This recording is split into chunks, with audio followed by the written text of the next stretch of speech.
Hi everyone, welcome to my channel Subject Guru. Today we are going to start the introduction video of class 9 chapter 6 lines and angles. Topic to be covered in this video: lines, intersecting lines, parallel lines, angles, and last one is pair of angles. तो सबसे पहले हम lines पढ़ेंगे। Line, what is a line? Line क्या है? एक breathless length है। Clear? जो इस तरह से हमने ड्रा की, ये दोनों पॉइंट अगर हम यहाँ पर इसके 2 पॉइंट ले लें ए बी, तो ये दोनों पॉइंट से आगे बढ़ाई जा सकती है, यानी एक्सटेंड की जा सकती है। इसको हम ए बी ऐसे राइट कर सकते हैं या किसी एक लेटर से इसे डिनोट कर सकते हैं, जैसे हम इसको लिख दें एल लाइन। क्लियर? ठीक है, ये हमारी क्या है? लाइन है जिसमें नो ब्रेथ, यानी इसमें ओनली लेंथ होती है, ब्रेथ नहीं होती है, और इसको हम एक्सटेंड कर सकते हैं दोनों ही पॉइंट से। क्लियर? नाउ हम पढ़ेंगे रे। रे क्या है? अब रे में क्या है? हम ये हमारा पॉइंट है ए, इसमें ये इनिशियल पॉइंट है। क्लियर? इसको हम ए की ये हमने ले ली ए बी। तो मेन जो इसमें हमें समझना है, ए से तो हम इसको बढ़ा नहीं सकते, बी से हम इसको एक्सटेंड कर सकते हैं। क्लियर? कितना ही इसको एक्सटेंड कर दो। ये मैंने एरो से दिखाया, थोड़ा ये गलत सा बन गया, मैं दोबारा इसको बनाता हूँ। क्लियर? ये हमारा कोई पॉइंट है, इस पॉइंट से हमने एक रे खींच दी, ये हमारा ए पॉइंट है या बी पॉइंट है। तो बी पॉइंट से हम इसको एक्सटेंड कर सकते हैं, यानी कितना भी हम इसको बढ़ा सकते हैं, जबकि ए से नहीं बढ़ेगा। और अगर हम इसे डिनोट करें तो ए बी पर हम ये एरो बना देंगे, तो ये हमारा रे को डिनोट करता है। क्लियर? अब इसमें हम देखते हैं जिसमें मोस्टली कंफ्यूजन होता है, उसको हम समझते हैं line segment. Line segment, what is a line segment? बहुत इसमें कंफ्यूजन होता है हमें लाइन और लाइन सेगमेंट में। तो ये लाइन सेगमेंट में 2 एंडिंग पॉइंट होते हैं, एक इनिशियल पॉइंट होता और एक टर्मिनल पॉइंट होता। क्लियर? इसको हम दोनों पॉइंट से एक्सटेंड नहीं कर सकते। ठीक है? इसकी एक लिमिटेड डिस्टेंस होती, मतलब इसको हम एक्सटेंड नहीं कर सकते दोनों पॉइंट से। और हम इसको डिनोट करेंगे तो ये हम ऐसे इसको डिनोट कर देंगे। ये हमारा लाइन सेगमेंट है और ये लाइन है। लाइन सेगमेंट और लाइन सेगमेंट में बहुत कंफ्यूजन होता है। तो ये जो यहाँ पर मेन पढ़ेंगे, हम लाइन के बारे में डिस्कस करेंगे। अगर हम बहुत सारी हम इसको ड्रॉ कर दें तो ये हमारी क्या हो जाएगी? लाइंस हो जाएंगी। हम लाइंस के बारे में डिस्कस करेंगे। हम what is the lines and angles. तो ये हमारा कुछ बेसिक टर्म में थी लाइंस की, लाइन सेगमेंट और रे। Isn't it? नाउ नेक्स्ट देखते हैं हम। अगर हम 2 लाइन को इस वे में खींचें कि वो एक दूसरे को काट दे, तो ये जो लाइन है, ये हमने एल ले ली, ये एम ले ली। ठीक? इन्होंने किसी ओ पॉइंट पर एक दूसरे को इंटरसेक्ट कर दिया, तो ये लाइन हमारी क्या कहलाएंगी? इंटरसेक्टिंग लाइन कहलाएंगी। क्लियर?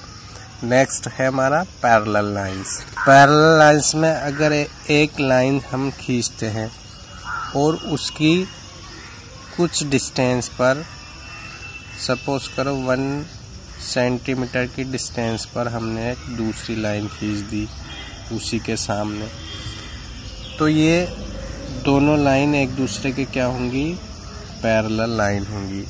जो इसकी डिस्टेंस होगी सभी पॉइंट पर 1 सेंटीमीटर होगी। यानी किसी भी जगह हम इसे चेक कर सकते हैं, या अदर वर्ल्ड 1 ही मीटर होगी। अदर वर्ल्ड में हम कह सकते हैं कि अगर दो लाइन कहीं भी जाकर इंटरसेक्ट ना करें तो वो दो लाइन एक दूसरे के पैरेलल लाइन कहलाती हैं। Isn't it? नाउ हम बात करेंगे हमारा next topic angles. What is a angles? Angles में अगर हम किसी इनिशियल पॉइंट से दो रे ड्रॉ कर दें तो जो हमें फिगर गेट होगी वो फिगर हमारी क्या कहलाएगी, एंगल्स कहलाएगी।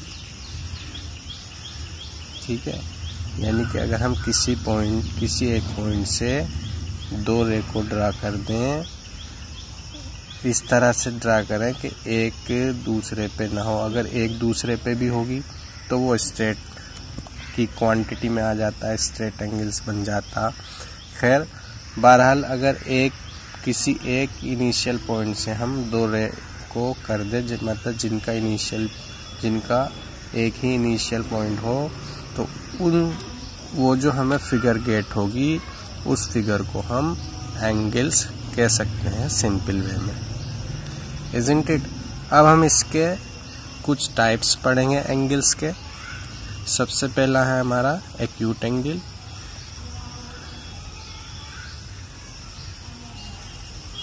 एक्यूट एंगल क्या होता? लेस देन 90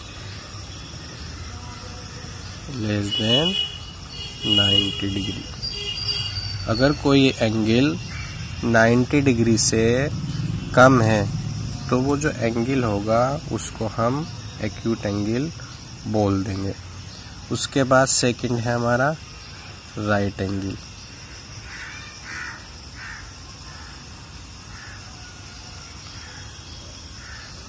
ये क्या है? Equal to 90 degree. अगर कोई एंगल 90 डिग्री के इक्वल है तो वो हमारा राइट एंगल हो जाएगा। क्लियर? नेक्स्ट है हमारा थर्ड ऑब्ट्यूज एंगल। ये क्या है? इसमें हमारा greater than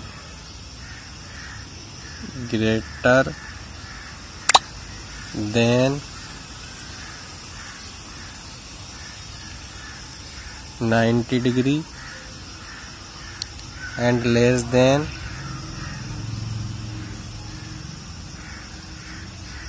180 degree.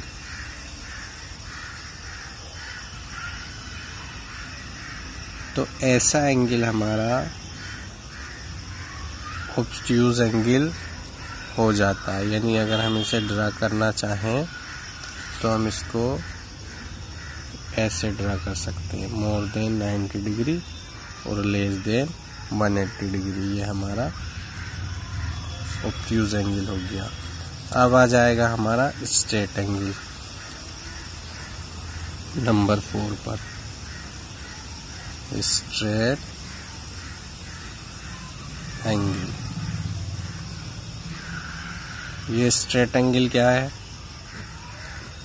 Straight angle में अगर हम एक सीधी लाइन ड्रा करें और इस सीधी लाइन पर जो एंगल हमें गेट होगा वो स्ट्रेट एंगल होगा। या हम कह सकते हैं कि जब कोई एंगल लाइन एक इनिशियल पॉइंट से दूसरी रे खींची जाए, या अदर वर्ड में हम कहें कोई एंगल इक्वल हो जाए हमारा 180 डिग्री के, equal to 180 degree, such angle is known as straight angle. जैसे हमने एक लाइन ड्रा की, ये हमारा इनिशियल पॉइंट है, इसी इनिशियल पॉइंट से हमने दूसरी लाइन ड्रा कर दी, सेम पॉइंट से। अब देखो स्ट्रेट लाइन गेट हो गई हमें, तो ये हमारा जो एंगल है 180 डिग्री का हो गया। ठीक है, तो ये हमारा स्ट्रेट एंगल हो गया। या एक लाइन ड्रा की, उसी इनिशियल पॉइंट से उसी के ऊपर हमारी दूसरी लाइन ड्रा हो गई, तो ये बना तो एंगल यही, ये हमारा क्या हो गया, यहाँ पर स्ट्रेट एंगल बन गया इस कंडीशन में, इजंट इट। नाउ नेक्स्ट है हमारा last one, reflex angle. Reflex angle क्या होता है, what is a reflex angle. अब हम इसे कह सकते हैं ग्रेटर देन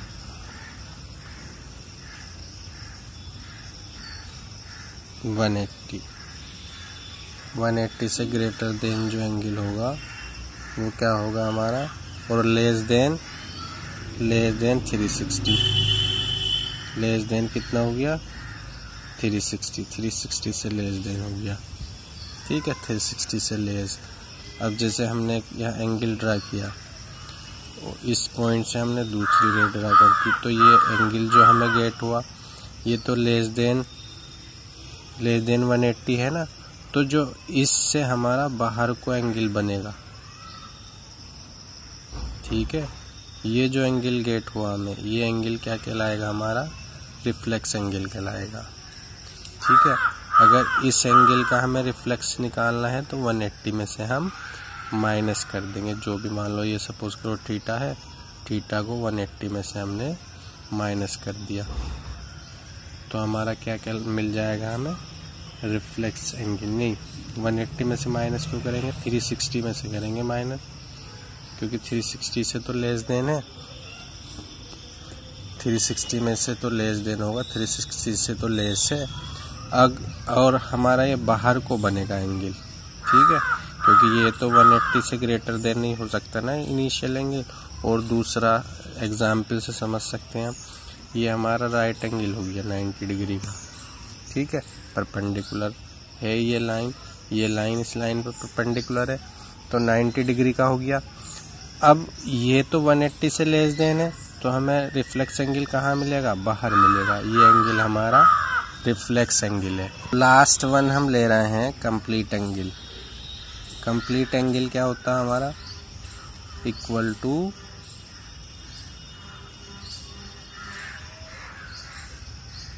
कंप्लीट एंगल, ठीक है, इक्वल टू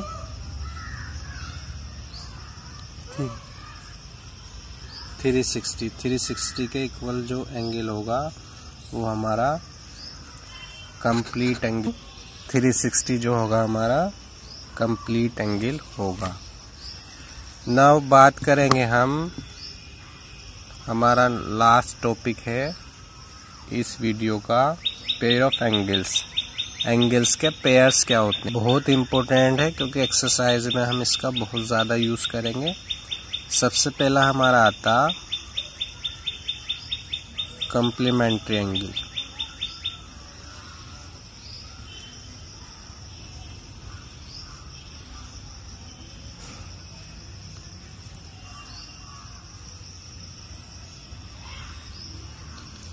देखो, हमने ये एक स्ट्रेट एंगल लिया और इसमें हमारे दो एंगल मिल गए, एक तो मिल गया 30 डिग्री का और एक मिल गया 60 डिग्री का, क्लियर। और अच्छे से समझने के लिए हम अगर दो एंगल का सम, किन्हीं दो एंगल का सम 190 डिग्री हो, तो ऐसे एंगल हमारे कॉम्प्लीमेंट्री एंगल कहलाते हैं, क्लियर। यहाँ देखिए, एक 30 एक 60 और इनका सम कितना हो जाएगा, 90 डिग्री हो जाएगा, तो ये एंगल हमारे कॉम्प्लीमेंट्री एंगल हो गए। सेकंड वन है हमारा सप्लीमेंट्री एंगल।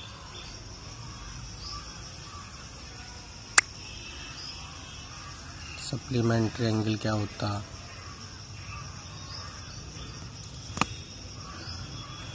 सप्लीमेंट्री एंगल में हमारा दो एंगल का सम कितना होगा,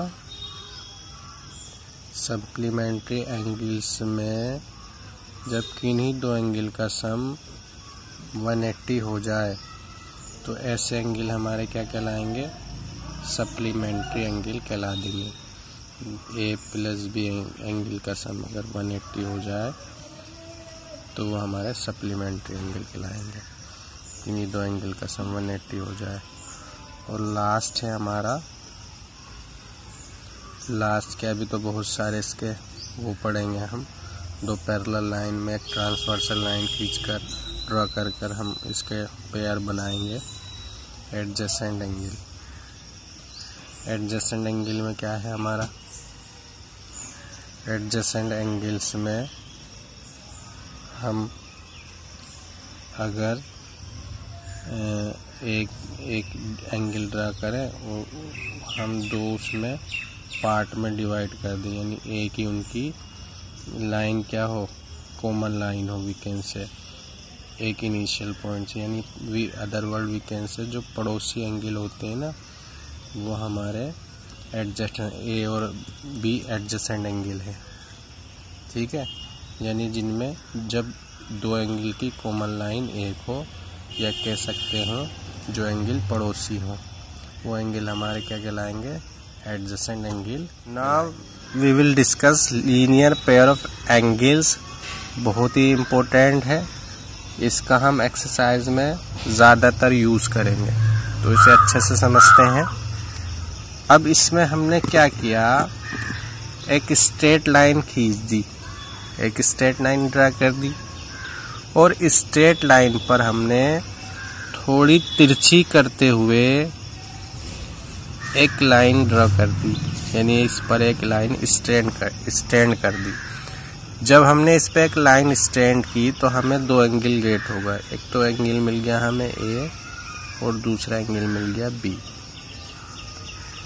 ठीक है, जहाँ भी कहीं एक हमें स्ट्रेट लाइन मिलेगी और उस स्ट्रेट लाइन पर एक लाइन हमें स्टैंड मिलेगी, एक लाइन स्टैंड मिल जाए या दो लाइन स्टैंड मिल जाए, तो उस लाइन पर जितने भी एंगल बनेंगे सभी एंगल का सम हमारा 180 डिग्री होगा। किसकी वजह से, लीनियर पेयर की वजह से। क्लियर। अब हम एक एग्जाम्पल के थ्रू और समझते हैं इसको। हमने एक स्ट्रेट लाइन ले ली, अब हमने इस पर दो लाइन स्टैंड कर दी। जब हमने इस पर दो लाइन स्टैंड की तो हमें कितने एंगल मिल गए, एक्स वाई जेड, 3 एंगल मिल गए। ठीक है, तो 3 एंगल का सम कितना हो जाएगा, 180 हो जाएगा। यानी कि इस स्ट्रेट लाइन पर जितने भी एंगल्स हमें गेट होंगे उन सारे एंगल्स का सम हमारा क्या होगा, 180 होगा। किसकी वजह से, लीनियर पेयर्स ऑफ एंगल की वजह से। Isn't it. नाउ नेक्स्ट हम पढ़ते हैं वर्टिकल अपोजिट एंगल। तो वर्टिकल अपोजिट एंगल क्या है, जब दो लाइन एक दूसरे को इंटरसेक्ट करती हैं। ये लाइन एल है, ये लाइन एम है, और इन्होंने ओ पॉइंट पर इंटरसेक्ट किया एक दूसरे को। क्लियर है इतना। अब इसमें इनके जो आमने सामने के जो एंगल हैं इस तरह से बने 1 2। ठीक है, तो 1 2 के अपोजिट है, तो 1 2 के इक्वल होगा। किसकी वजह से, वर्टिकल अपोजिट एंगल्स की वजह से। हम शॉर्ट में इसको राइट कर सकते हैं। सिमिलरली एंगल 3 जो होगा एंगल 4 के इक्वल हो जाएगा। एंगल 3 किसके, एंगल 3 के सामने क्या है, एंगल 4 है, तो एंगल 3 किसके इक्वल हो गया, एंगल 4 के इक्वल हो गया। ये किसकी वजह से हो गया, ये भी वर्टिकल अपोजिट एंगल की वजह से हो गया। यानी जब दो लाइन एक दूसरे को इंटरसेक्ट करेंगी तो उनके जो अपोजिट एंगल बनेंगे वो एंगल हमारे वर्टिकल अपोजिट एंगल कहलाएंगे, और वो उनका जो पेयर होगा वो इक्वल होगा। Isn't it. नाउ नेक्स्ट हम कुछ और पेयर की बात करते हैं। देखिए क्या है वो। इसमें देखते हैं हमने 2 पैरेलल लाइन ले ली, एल और एम और एन, और एक हमने इनको काटती हुई एक लाइन खींच दी जिसे हम ट्रांसवर्सल लाइन बोलते हैं, एल। तो ये 2 पॉइंट पर इंटरसेक्ट कर रही है, यहाँ पर ओ और पी पर। हमने कुछ एंगल पुट कर दिए यहाँ पर, angle 1, angle 2, angle 3, angle 4, 5, 6, 7, 8। Clear. तो अब हम इनमें पढ़ेंगे करस्पॉन्डिंग एंगल्स क्या होते हैं। Clear.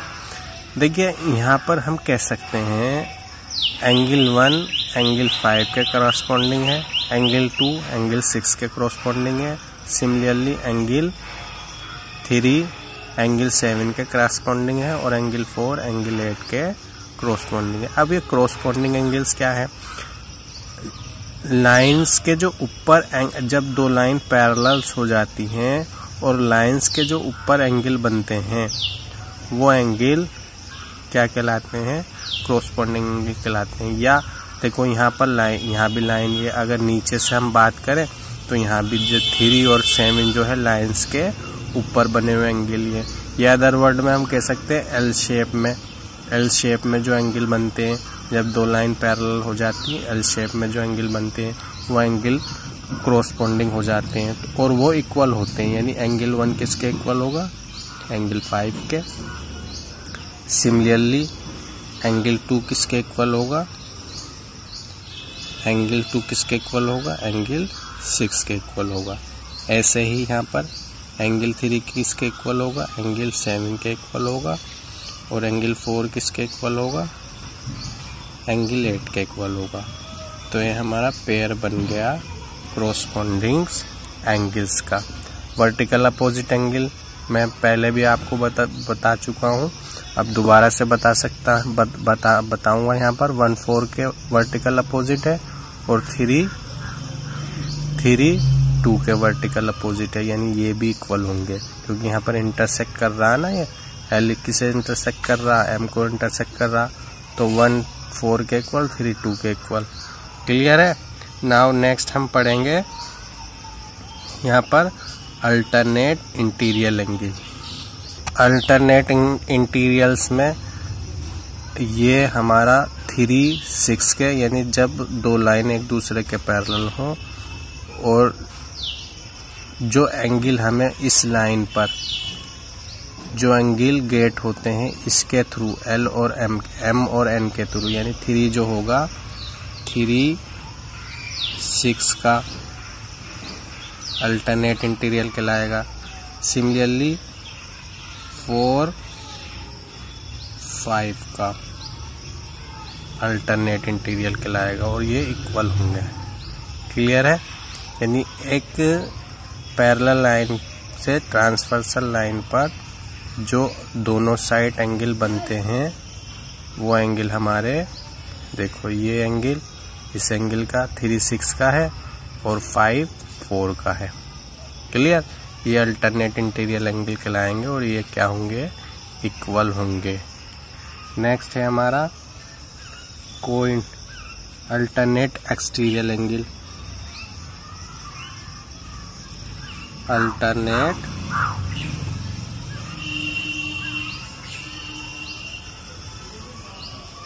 Exterior angle. Alternate exterior angles में क्या आ जाएंगे हमारे, देखिए अल्टरनेट एक्सटीरियर एंगल में हमारा 2-1 तो किसका है, 8 का है और 2-7 का। देखिए ये बाहर एक्सटीरियर होता बाहर, अब बाहर की ओर 1 बन रहा है, इधर इस साइड में लेफ्ट साइड में और राइट साइड में कौन सा बन रहा है, 8 बन रहा है हमारा। तो 1 8 के इक्वल होगा एक्सटीरियर, अल्टरनेट एक्सटीरियर की वजह से, और 2 किसके इक्वल होगा, 7। एक लेफ्ट में बना है एक राइट में बना है तो इनका पेयर भी इक्वल होगा। क्लियर। और लास्ट हम पढ़ेंगे इसमें को इंटीरियर एंगल। को इंटीरियर एंगल थर्ड हम पढ़ने जा रहे हैं, को इंटीरियर एंगल्स, या हम इन्हें बोल सकते हैं angles on same side. Same side में जो एंगल बनते हैं वो हमारे क्या कहलाते हैं, को इंटीरियर एंगल कहलाते हैं। सेम साइड में जो एंगल बनते हैं, अब जैसे 4 और 6 सेम साइड में बने हुए एंगल, ठीक है। इंटीरियर का मतलब इसके अंदर बने हुए हैं लाइन के, और सेम साइड पे बने हुए हैं। इन्हें को इंटीरियर बोलते हैं। इनका सम जो होता है ना 180 होता है, ये इक्वल नहीं होते। क्लियर है। सिमिलरली हम कह सकते हैं 3 और 5 का सम भी 180 है, मतलब को इंटीरियर एंगल है और सेम साइड बने हुए एंगल हैं। ये इसमें देख सकते हैं हम फिगर में, ये रहा 3 और 5 और 4 और 6 का सम 180 है, को interior angle of same side.